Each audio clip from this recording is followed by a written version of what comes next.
Melanin and the myth of inferiority? Behold the radiance of African skin, deep, bold, infinite in hue.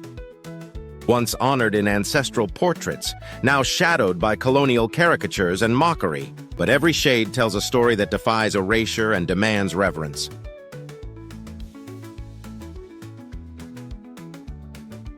They said dark skin was a curse, a sign of savagery, of inferiority.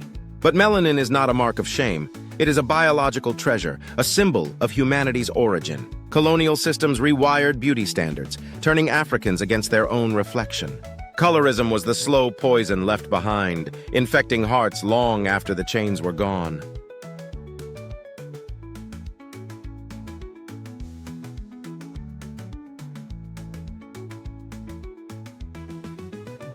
From bleaching creams to media roles, the attack on melanin persists, externally and internally. What if the darkness they feared is the light we must reclaim? Melanin is not a flaw to fix. It is a mirror of the sun and the first language of human skin.